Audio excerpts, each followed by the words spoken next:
بسم اللہ الرحمن الرحیم ایاک نعبد و ایاک نستعین۔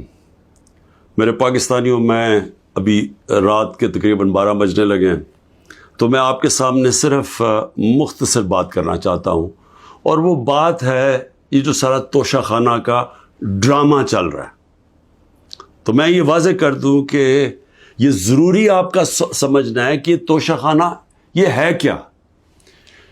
یہ توشہ خانہ 70 سال سے ایک ہی قانون بنا ہوا ہے توشہ خانہ کا، جو جس کو بھی تحفے ملتے ہیں 70 سال سے، چاہے prime minister, president, minister, army chief, وہ ساروں کا ایک ہی قانون ہے۔ اسی قانون کے مطابق جو بھی توشہ خانہ سے میں نے چیزیں لی، اس قانون کے مطابق چلا۔ اب یہ کیس جو توشہ خانہ کا چلنا شروع ہوا، یہ آپ کو سمجھنا چاہیے کہ اس کیس کے اوپر، یہ توشہ خانہ کیس کے اوپر میرے گھر کے اوپر حملہ ہوا۔ 4 دن پہلے پولیس پہنچ گئی کہ جی آپ نے وہ توشہ خانہ کا ایک میجسٹریٹ کے سامنے کیس سننے جانا ہے۔ 4 دن پہلے پولیس پہنچ گئی، اور یہاں پورا میرے گھر کے اوپر 26 گھنٹے اٹیک ہوا۔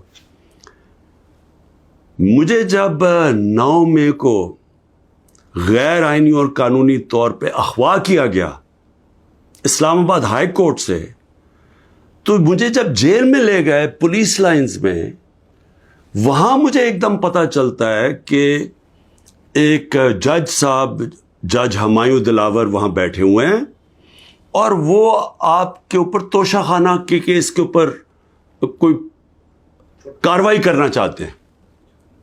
نہ میرا وکیل، نہ مجھے کیس کا پتہ، اور پتہ چلتا ہے کہ وہ ادھر آ کے میرے اوپر فرد جرم لگا کے چلے جاتے ہیں۔ فرد جرم لگا سکتے ہی نہیں جب تک کہ میرے اوپر، جب تک مجھے پوری طرح بتایا نہ جائے کہ وہ ہے کیا، میرے سامنے فرد جرم لگتا ہے یا میرے وکیل کے سامنے۔ جب ہمیں یہ پتہ چلا، اس سے اگلے دن ہم نے ریکیوزل کا کہا۔ ہم نے کہا جی ہمیں ان جج صاحب سے جس طرح انہوں نے کارروائی کی ہے، ہمیں کوئی انصاف کی توقع نہیں ہے۔ یہ 11 مئی کو ہم نے کیا۔ اس کے بعد بہرحال ایک پورا سلسلہ چلتا رہا، جس میں یہ واضح ہوتا گیا کہ ایک پلان بنا ہوا ہے کہ توشہ خانہ میں عمران خان کو ڈسکوالیفائی کرنا ہے۔ مجھے ایک سوال دیے گئے، 35 سوال دیے گئے، کویشچن جج صاحب نے کہ جی ان کے جواب دو۔ محرم کی چھٹیاں بھی تھی، خیر ہم نے بڑا زور لگا کے اس کا جواب تیار کیا۔ میں نے کوئی 1 گھنٹہ عدالت میں کھڑے ہو کے کل سارے سوالوں کا جواب دیا۔ انہوں نے 2 کوئی گواہ رکھے ہوئے تھے، سرکاری گواہ۔ کوئی بھی ایسی چیز نہیں تھی جو میں نے 35 سوالوں میں جواب نہیں دیے، ایک ایک چیز کا جواب دیا۔ اور ایک جگہ جو یہ بات کدھر پھنس رہی تھی جی، کہ آپ نے جی یہاں توشہ خانہ نہیں لکھا، یعنی ہم نے سارے پیسے سب ڈکلیئرڈ تھے، جتنے توشہ خانہ کے پیسے تھے بینک میں ڈکلیئرڈ تھے، وہ سارے میرے الیکشن کمیشن کے سامنے ڈکلیئرڈ تھے، وہ میں جو FBR تھی اس کے سامنے ڈکلیئرڈ تھی، ویلتھ ٹیکس میں ڈکلیئرڈ تھا، سب کچھ ڈکلیئرڈ ہے۔ ایک جگہ پہ کہتے جی یہ پیسہ تو ہے، لیکن یہاں اس کے اوپر توشہ خانہ نہیں لکھا۔ اب یہ میرے اکاؤنٹنٹ نے بھرا ہوا تھا، 40 سال سے میری وہی اکاؤنٹنگ فرم ہے۔ تو میں نے اپنے گواہ میں لکھا کہ یہ اکاؤنٹنٹ کا کام ہے آ کے آپ کو ایکسپلین کرے، پیسے تو ہیں کہ جی اس نے توشہ خانہ پیسے کے آگے لکھا یا نہیں لکھا۔ حالانکہ وہ اکاؤنٹنٹ کلیئر ہے کہ قانونی طور پہ اس نے ٹھیک کیا، اب وہ اکاؤنٹنٹ نے آنا تھا۔ آج پتہ چلتا ہے جج صاحب کہتے ہیں جی 1 گھنٹے میں گواہ کو پروڈیوس کرو۔ گواہ راستے میں ہوتا ہے، کہتے اب ہم نے کینسل کر دیا، اب کوئی گواہ آپ سامنے نہیں لا سکتے۔ میں یہ سوال پوچھتا، یہ کوئی ملٹری ٹرائل ہو رہا ہے، میرا رائٹ، میرا حق ہے فیئر ٹرائل کے لیے، یعنی ایک دم گواہ کینسل کر دیے۔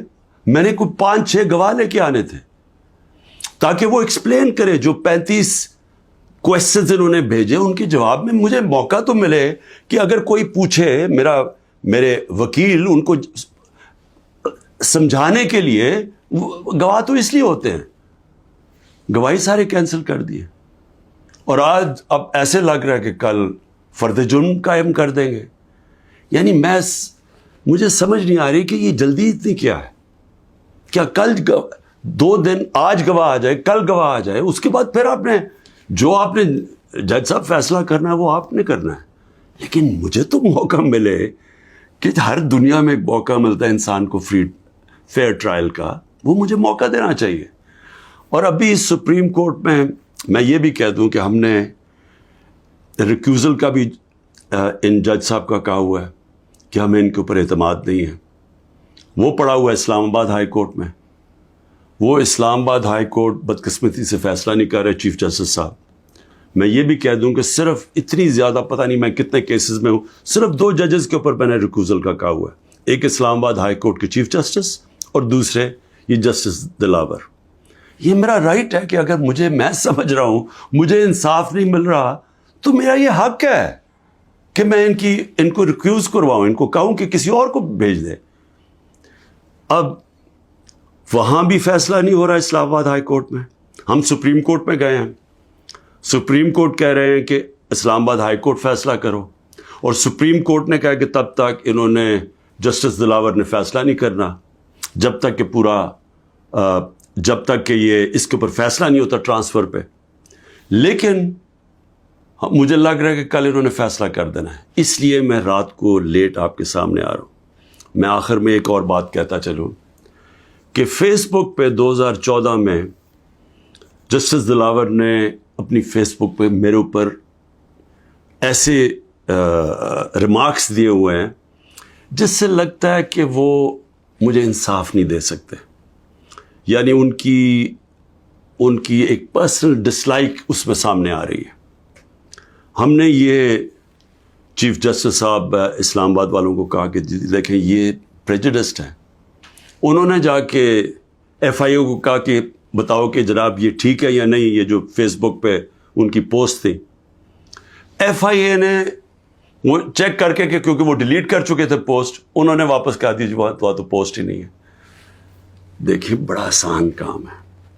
اگر آپ اس ملک پہ انصاف چاہتے ہیں، میں چیف جسٹس صاحب اسلام آباد آپ کو بھی کہتا ہوں اور ایف آئی اے آپ کو بھی کہتا ہوں، ایک فیس بک کو ایک صرف لیٹر جانا چاہیے آپ سے، ایک ای میل کریں کہ یہ کیس ہو رہا ہے.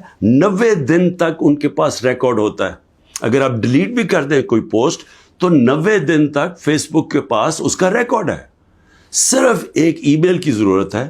پتہ چلوا لیں کہ کیا انہوں نے جو واقعی انہوں نے پوسٹ کی تھی یا انہوں نے نہیں کی تھی.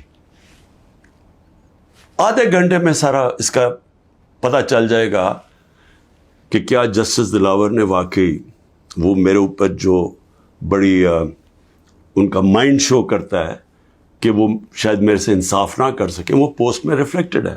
پتہ چل جائے گا کہ ہے یا نہیں ہے. تو ہم صرف میں یہاں بیٹھا ہوا ہوں، 200 کیسز ہونے لگے ہیں، ایک ایک فیس کرنے کے لیے تیار ہوں، فیس کر رہا ہوں. پچھلے 2 مہینے میں 350 عدالت میں کیسز کے اندر میری پیشی ہو چکی ہے. 350، یہ بھی ریکارڈ ہے. میں آگے بھی تیار بیٹھا ہوں، لیکن صرف یہ چاہتا ہوں کہ انصاف ملے.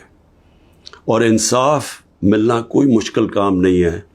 اگر صرف مجھے یہ موقع دیا جائے کہ اگر میں یہ سمجھتا ہوں کہ کوئی جج میرے سے انصاف نہیں کر رہا تو یہ میرا حق ہے کہنا کہ جی ٹرانسفر کر دیں کیس کسی اور جج کو. تو میں ابھی بھی امید رکھتا ہوں کہ کل فیصلہ کرنے سے پہلے اسلام آباد ہائی کورٹ اور سپریم کورٹ میری بات سنیں گے تاکہ مجھے فیئر ٹرائل مل سکے. شکریہ.